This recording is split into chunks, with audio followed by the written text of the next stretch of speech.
Guardian Turret, Dematerializer, and Heal Beam. Which one you main will decide what kind of player you are.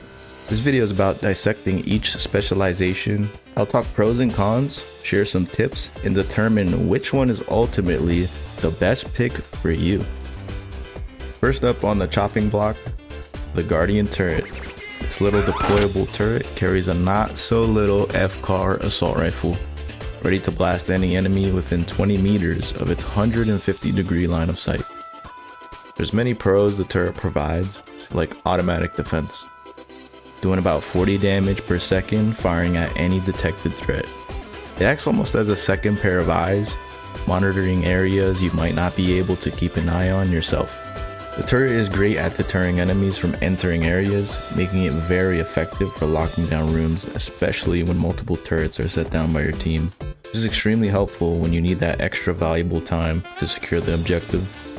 Before it's been placed, it can also be rotated 90 degrees with right click. You can also quickly pick up your turret from any distance by holding right click again on the ability. When on the move, the turret's less useful, but you can use it to block players from entering areas such as vents or windows, especially when trying to make a quick escape. Or you could even use it as a boost to get to a higher ground in a pinch. But the Guardian Turret isn't all pros. One major issue is how easy it can be to flank.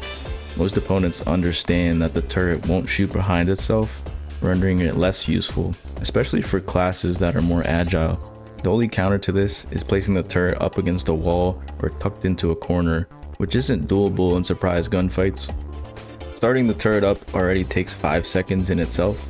Placing the turret correctly the first time is important. Long cooldown times when picked up and even longer cooldown times when destroyed make it a challenge to use.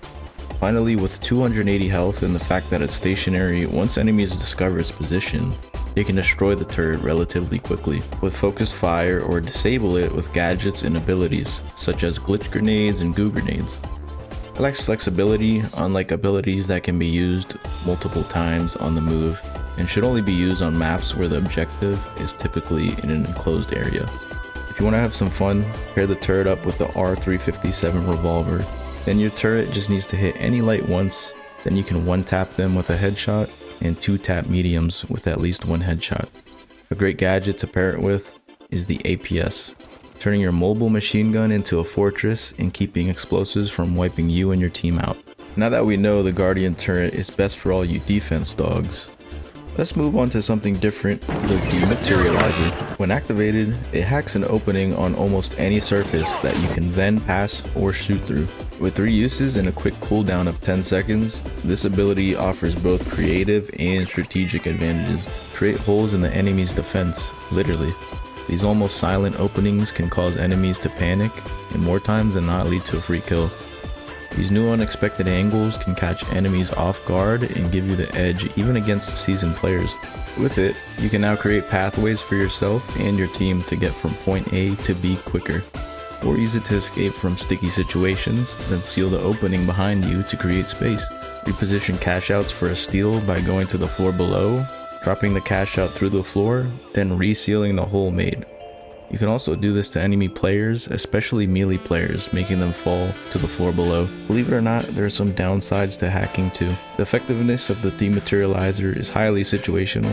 Using it can result in wasted time or failed strategies, making it less reliable in predictable, straightforward combat scenarios. Unsealed holes can become liabilities if not managed properly. They provide enemies with the same tactical advantage intended for your team, turning your own tricks against you. The added complexity of deciding when and what to seal or unseal can be a mental burden, particularly in high pressure moments where quick decision making is crucial. Some surfaces won't react in expected ways, causing you to get stuck and be an easy target. I recommend pairing this creative tool with the high mag capacity of the AK-47. It's great when making surprise entries into enemy territory, allowing you to put out damage for longer. For gadgets, combine it with the zipline to stack even more mobility for your whole team. If you prefer a strategic attack-based ability, lock in the Dematerializer. Finally, let's discuss the Magic Blue Beam. This ability allows you to snap and lock a healing beam to teammates from up to about 15 meters away, and even through walls. The healing beam is best at extending the lifespan of your teammates during gunfights, letting them stay in the fight longer, giving your teammates extra chances at finding kills. So what's this about healing through walls? Someone at Embark Studios actually intended it. You can heal through walls for about 10 seconds if already locked onto someone, making yourself a harder target for enemies to hit. It's also a counter to toxic gas left on the objectives you're attacking. The beam heals faster than the gas hurts. Just heal your teammate and they can steal the cash out before time runs out. But it's not all magic blue beams and rainbows. By focusing on which teammate needs healing, your awareness can be compromised and you can easily be taken out from a flanking player. It takes about 2 to 3 seconds to switch back to your weapon.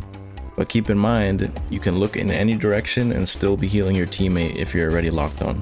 Despite its range, the 15-meter limit can feel restrictive on the move during fast-paced gameplay where teammates are constantly moving in and out of healing range. This often forces the healer to reposition frequently. The beam can also overheat, triggering a cooldown after it heals a total of 450 health. Lastly, healers using the beam are often high-priority targets, disrupting the entire team's support system and tipping the scales against you before you could even get a shot out. You should really go full healer and also equip the defibrillators if you decide to play medic. It can give much needed second chances for your teammates if you couldn't heal them in time.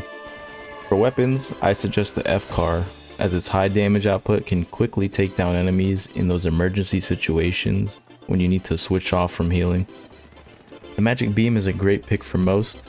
Its supportive power is unmatched. So the question we've all been waiting for, which ability truly stands out to you? Healing beam probably takes the crown in versatility, keeps your team healthy, sustains engagements, and can turn the tide of battle.